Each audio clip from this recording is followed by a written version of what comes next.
Hi, my name's Aaron. I'm a voiceover artist, and I do a lot of dubbing work, whether it's from other languages into English or replacing an existing English voiceover with my voice. So I thought it'd be fun to show you today how I do the majority of that dubbing work. So let me show you my dashboard, and we'll dub a short project together. Okay, so this is my main setup when I go to dub a project. I've got the script kind of open in the background here in just a Word document, and then I record in Reaper. And I have two tracks set up, a track on the bottom here, which is where I have the video file, and you can see the waveforms of that. And then the video is in this preview window up here. So if I play, si vous disposez d'une vidéo en français ou dans une autre langue, you can see the video playing and you can hear this track. This track is the one that's armed for recording. So this is the one that I'm going to record into. Now this video, this one right here that we're going to dub is, I just made it for the purpose of this video that you're watching right now, so that there wouldn't be any issue of using an actual client's work. And it's in French, and it uses an AI voice. And that's cool for a couple reasons. So first of all, I do a lot of dubbing from other languages into English, but I also do a lot of replacement of voiceovers, either from AI or from a human voice where they want a better quality of audio. So this is one of the cool uses of AI voice. When you have a production team that needs to create a video, you've got lots of moving parts. And with the AI voice, the videographer can lay that down on a track and then time the video and all the visuals on top of that. And then the voiceover can use that same AI voice to time the voiceover, the real human voiceover. So this way, the voiceover and the videographer, they can work at the same time or in sequence, but it means that after the voiceover is gotten, the video doesn't then need to be re-edited. So it's a really cool use actually of AI voice in production, just for the purpose of timing things out and planning. So I find myself doing more and more of that, where I'm replacing an AI voice that's just been used to draft a video. But it's not just AI voice. I had just the other day a client who's got a software and did a demonstration of the software, but he doesn't have a professional studio. He's not very happy with his speaking voice. So the quality of the audio, the quality of the delivery isn't what he wanted, and it isn't top. So he hired me to replace his normal human voice with a studio production. So with that, let's get into actually dubbing here. So this is what I would do. I would just start. Usually I'll lower the audio on this so that it's not so distracting. If you have a video in French or another language and you would like to expand your audience internationally. Okay, so there I'm going too fast and I can just redo. If you have a video in French or another language and you would like to expand your audience internationally, you may need to dub that video into English. Dubbing is a specialized skill set within voiceover. Usually, you will need to transcribe the script of your video.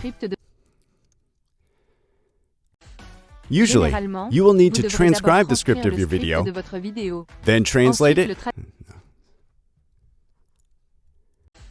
Usually, you will need to transcribe the script of your video, then translate it, and finally pass the translation to the voiceover artist to record it.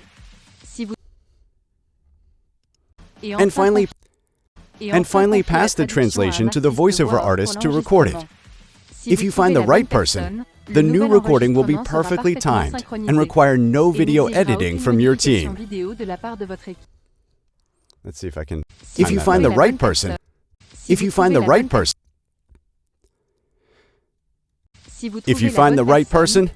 new recording will be perfectly timed and require no video editing from your team. The new recording will be perfectly timed and require no video editing from your team. Okay, and that's it. So then what I would do is turn my FX chain on and export this. And what you can also do is, if there's background music, you can replace this file with the video that just has the background music and no original foreign language or whatever AI voiceover, and then export it as a video. And yeah, let's see the final result. If you have a video in French or another language, and you would like to expand your audience internationally, you may need to dub that video into English. Dubbing is a specialized skill set within voiceover. Usually, you will need to transcribe the script of your video, then translate it, and finally pass the translation to the voiceover artist to record it. If you find the right person, the new recording will be perfectly timed and require no video editing from your team. So there you have it. Now, a lot of the time, I might go back and adjust the performance or re-record a line. It depends on the client and what the client is looking for. In this particular example, I didn't give a particularly enthusiastic read. Maybe the client is looking for something more upbeat, and I would want to go back and redo that. So sometimes I might go all the way through and record and just get a sense for the timing and the script and everything, and then go back and re-record or do another take for a client, depending on what the project is and what the needs are. Now, this particular example is a screencast video, so there's no human being in the video speaking, so you're not doing lip sync. But you can use this method for lip sync dubbing as well. And one of the things that I end up doing a lot is using the waveform patterns on the original to match with the waveforms of my audio. So what I can do here, if I wanted this to be timed more precisely to the original, is I can just drag these clips along the timeline and match them up. And that's something that just makes this process really, really easy and straightforward. If I've got one that's, for a screencast video like this where you're not lip sync dubbing, if I were lip sync dubbing, I would redo this so that the total time of the utterance matches the original French. But since I'm not lip sync dubbing and it's screencast, you want it to sound more natural. So it's better to go with natural timing and leave more pauses than to try and stretch something out, and then you end up with awkward pacing throughout. So sometimes things are spoken quickly, sometimes they're spoken really slowly. So in this case, what I usually do is I center it on the waveform of what's underneath. And that is pretty much it. And again, here for this one, maybe you would actually want the original voiceover is timed to match the video so that there's no overlap of voiceover across cuts in the video.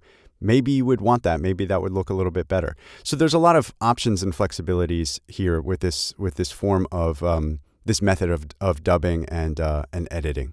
Thanks very much for watching. I hope you enjoyed this video. If you did, please like, share, and subscribe, and head over to arcticvox.com to see more of my demos, and get in touch with me if you'd like to book a voiceover for yourself.